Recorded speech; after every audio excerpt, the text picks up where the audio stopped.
is there things in our lives that we really don't want to give up?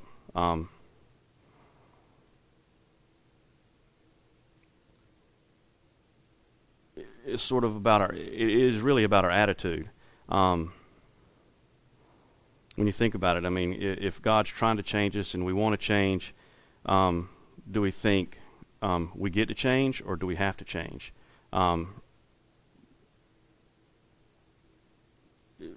It's sort of, I was an analogy of this one is sort of we got to make an effort. God gives us the tools for us to make this change and to do things every day in our lives, but we've got to put an effort into it, sort of like a treadmill.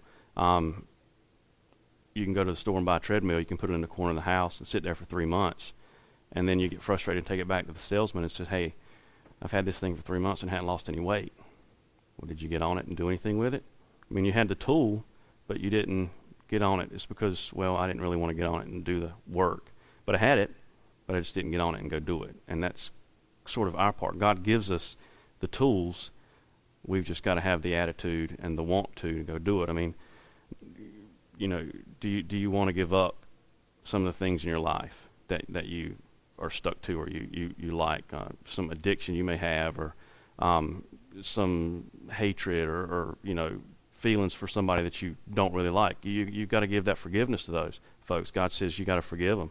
You got to love everybody. And if you don't love everybody, that's something you got to work on. You got to make an effort to get better and do those things. It really boils down to our attitude. Do you want to stop drinking?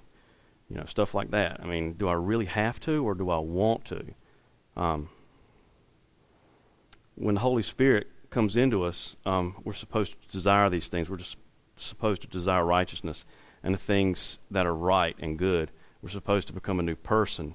But can we still get off course? And we can still make wrong moves, but then we can always get redirected and refocused on where we were at and where we were supposed to be going.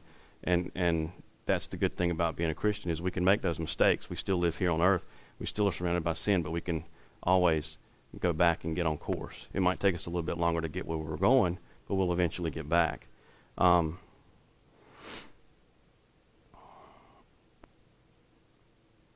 Because God's given us these tools, all these tools to be great. I've got 2 girls that do gymnastics, and they're really good at it. And they have to make an effort. And I see that they're really good at it. Josh Hamilton, everybody knows sports? Anybody sports person? Josh Hamilton, he was a up-and-coming star. I remember reading about him in Sports Illustrated in high school. Came out of Cary. Great baseball player.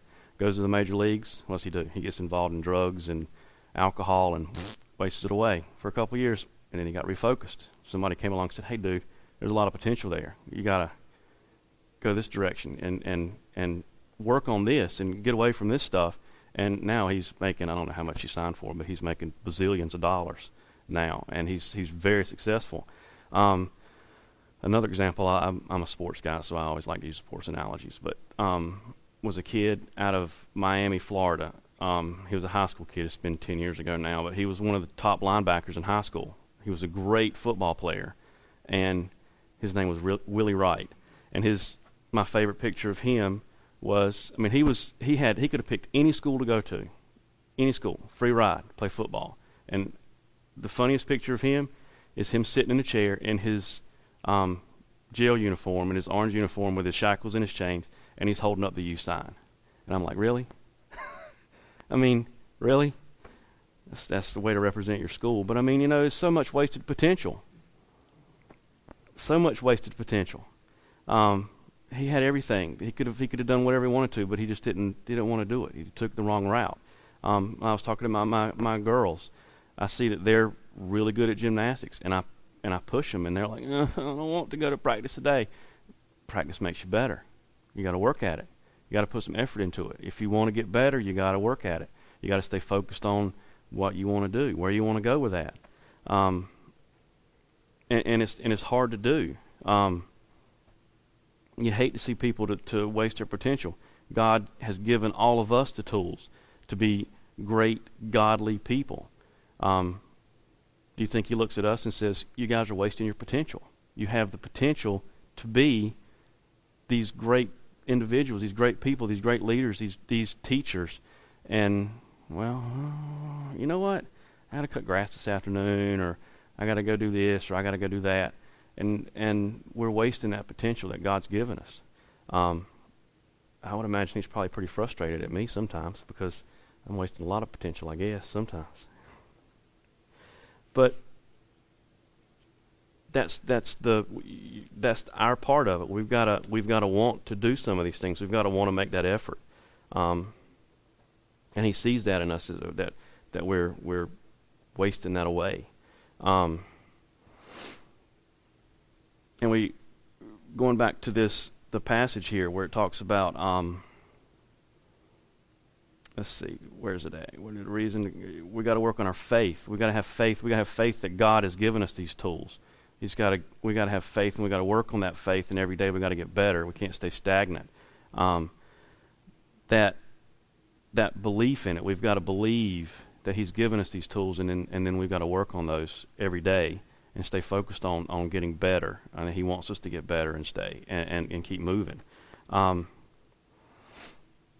The next thing he talks about in there after the faith is goodness. And in another version that I had written down somewhere else, it says, what does it say? I like that word. I like that word better.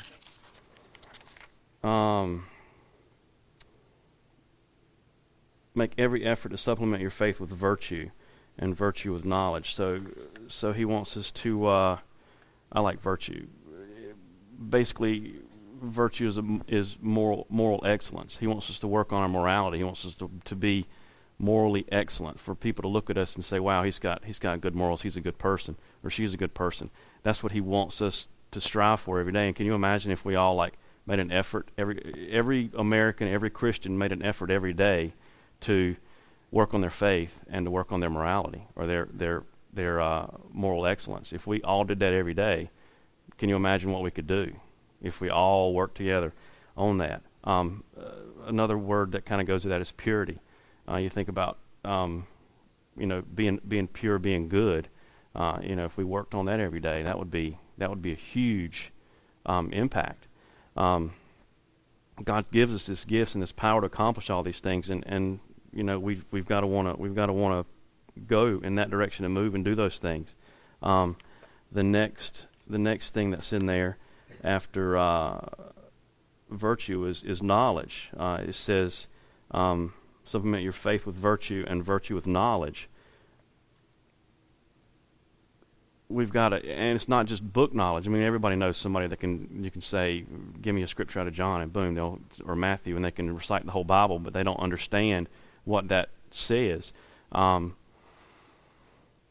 one of the things I enjoy about small group, is it makes me better because I get to study and learn a little more about the Bible every day, and I get to study. And then this morning when I came and I did this, ironically, I've picked this, and this kind of helped me see some things and grow a little bit and get me back on focus. But coming up and doing this morning kind of helps me do that. But that's knowledge. You've got to work on your knowledge, not just gaining book knowledge and reading the book, but you have to understand the book, getting to know God, getting to know Jesus, gaining that knowledge and understanding of who He is, who He wants us to be. I kind of equate that with the knowledge part, sort of with like being a parent, I guess. If you're trying to tell your kids, don't do what I do, do as I say, kind of thing. The people you hang out with are the people you're probably going to be more like.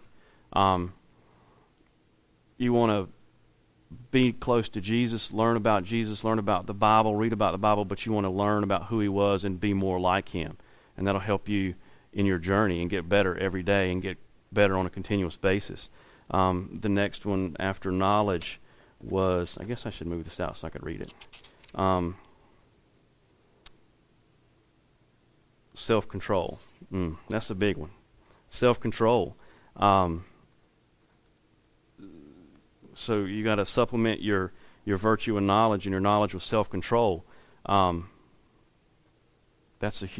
see that as a huge issue with everybody. Me, my wife, kids, everybody.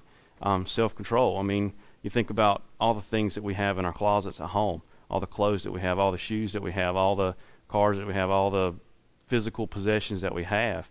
Why do we need all that stuff? Do we really need all that stuff? Or is it self-control? You know, I've got a couple pairs of pants. I could probably use a couple more, but I got what I need. I don't need any more. And that's my self-control. My biggest issue is pork skins. I love pork skins. I know everybody's like, yeah, and my wife does the same thing. But I can go to Smithfield's Barbecue and get that bag of pork skins for $4.50. I love those things. From here up, I love them, but from here down, I don't. We went to the beach the other day from my daughter's gymnastics, and we stopped at Smithfield's, and they had 3 bags. When I left, they had 2. And I soon learned that I don't have very good self-control as far as that goes, because I ended up eating them, and then we left, and I had to go get some Tums, and then I had self-control to stop eating that roll of Tums because my stomach started feeling better. But, I mean, they tear me up, but I don't have any self-control on those things. I love them, though. But they give me terrible indigestion. I know that's too much information this morning on a Sunday for y'all, but self-control, that is a huge, huge thing with folks, is having that self-control. And that goes not only with pork skins, but with anything. You know, I mean, your addiction, you're taking it, your clothes, your cars.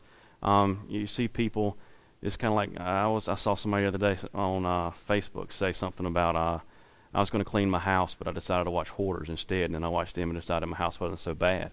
You know, it's that self-control of,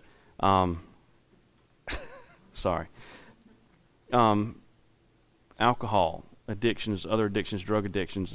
I met a guy last night that had some issues with drugs, and somebody else had to self-control him. But,